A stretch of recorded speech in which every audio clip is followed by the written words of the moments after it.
Պարոն Սիմոնյան, խոսեցիք այլ ուժերի, բանից անցումային շեմը հազիվ հաղթարելու, կուզեի խոսեիք ձեր մասին, դուք ինչ եք ակնկալում 50+1 հավաքելու եք, թե ամենայնիվ ձեր ռեյտինգն իջելա։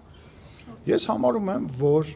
ռեյտինգը որևիցե ձևով կայուն բան չի կարող լինի եւ որևիցե օրինակ դրա աշխարհում չկա։ Մենք ի սկզբանե մեր աշխատանքը մեր տրամաբանությունը դրել ենք դրա մեջ, որ մենք սկսում ենք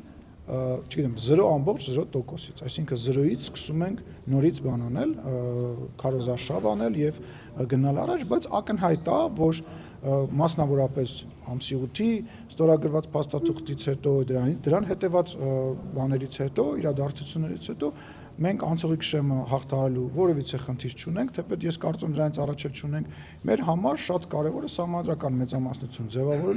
ձևավորելն է եւ մենք գնում ենք այդ ուղղությամբ, դա իմ ընկալմամբ 50 ավելի բարձր է, քան մենք հիմա ունենք։ Ես ենթադրում եմ, որ մենք ավելի շատ ենք ունենալու ձայն, ավելի շատ տոկոսային ներկայացվածություն ենք ունենալու, քան 54%-ը, որը ունեցան 21 թվականին։ Այսինքն դուք կարծում եք ձեր վարկանիշը հիմա ավելի բարձր է, քան 21 ընտրություններին է եղել։ Լսեք, տարբեր բաներ այդ չի լինի համեմատել։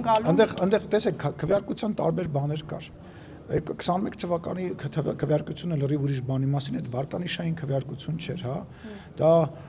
հայ ժողովրդի պատասխանն էր միջազգային տարբեր կենտրոններին, ոչ միայն սովորաբար մենք խոսում ենք, որ Ռուսաստան բան չէ, ոչ միայն Ռուսաստանի միջազգային տարբեր կենտրոններին հայ ժողովրդի պատասխանն էր։ Դա մեր նկատմամբ վերաբերմունքներ, դա վարկանիշային քվեարկություն չեմ համարում ես։